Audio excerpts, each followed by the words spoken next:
नमस्कार माऊली हो. आपली संस्कृती या आपल्या आध्यात्मिक प्रवासाच्या 21व्या भागामध्ये तुमचं मनापासून स्वागत आहे. माऊली हो, अधिक मास म्हणजेच पुरुषोत्तम मास हा महिना इतका पवित्र मानला जातो की या काळात फक्त एक कथा श्रद्धेने ऐकल्यानेही जीवन बदलू शकतं. आज मी तुम्हाला सांगणार आहे एक अशी कथा जी अधिक मासात रोज ऐकली जाते आणि असं मानलं जातं, जो भक्त ही कथा श्रद्धेने ऐकतो त्याच्या घरातील दुःख हळूहळू दूर होऊ लागतं. ही कथा आहे श्रद्धेची, भक्तीची आणि भगवान विष्णूंच्या कृपेची. म्हणून हा भाग शेवटपर्यंत नक्की पहा, कारण कदाचित ही कथा तुमच्या आयुष्यातही आशेचा दिवा पेटवेल. एका छोट्याशा गावात सीता नावाची एक गरीब महिला राहत होती. तिचं घर खूप छोटं होतं. छपरातून पाऊस गळायचा. घरात फक्त 2 वेळचं अन्नही मुश्किलीनं मिळायचं. पण तिच्याकडे एक अमूल्य गोष्ट होती, ती म्हणजे भगवान विष्णूंवरील अढळ श्रद्धा.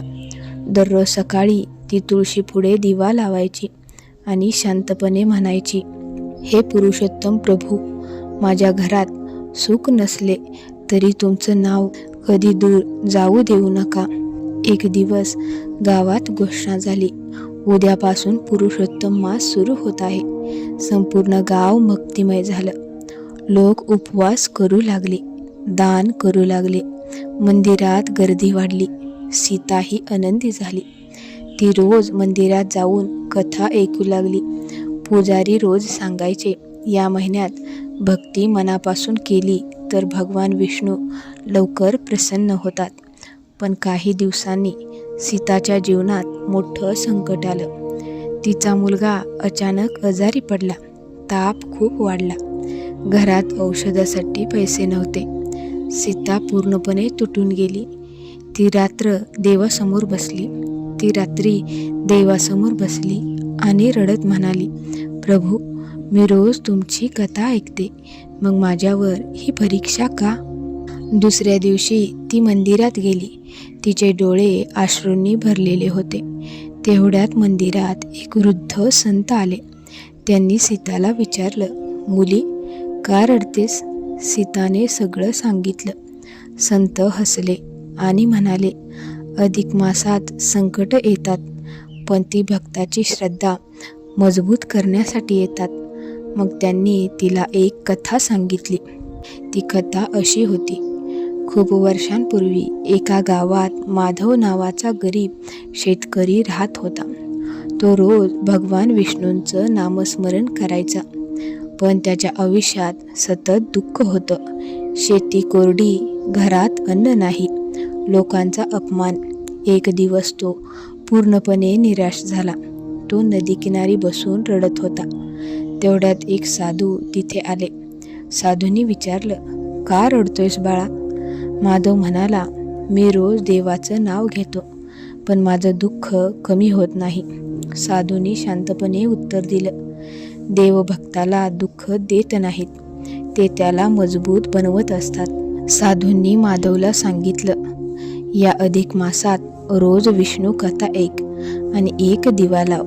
माधव रोज तसं करू लागला. लोक त्याची थट्टा करायचे, कथा ऐकून पोट भरतं का? पण माधव शांत राहिला. अधिक मास संपण्याच्या शेवटच्या दिवशी अचानक गावात जोरदार पाऊस सुरू झाला. माधवची कोरडी शेती हिरवीगार झाली. त्या वर्षी त्याच्या शेतात इतकं पीक आलं की संपूर्ण गाव आश्चर्यचकित झालं. त्या रात्री माधवला स्वप्न पडलं. स्वप्नात भगवान विष्णू दिसले. ते म्हणाले, बाळा, तू कथा फक्त कानाने नाही, मनाने ऐकलीस, म्हणून मी तुझ्यावर प्रसन्न झालो. संतांची कथा ऐकून सीताच्या मनात पुन्हा श्रद्धा जागी झाली. ती रोज कथा ऐकू लागली, नामस्मरण करू लागली. आणि मित्रांनो, काही दिवसात तिच्या मुलाची तब्येत सुधारू लागली. गावातील एका डॉक्टरने मोफत उपचार केले. लोकांनी मदत केली. सीता आनंदाने रडू लागली. तिला जाणवलं, देव उशीर करतात, पण भक्ताला कधीच सोडत नाहीत. माऊली हो, या महिन्यात धार्मिक कथा ऐकल्याने मन शांत होतं, नकारात्मक विचार कमी होतात, श्रद्धा वाढते, घरात सकारात्मक ऊर्जा येते. विशेषतः भगवान विष्णूंच्या कथा ऐकणं अत्यंत शुभ मानलं जातं.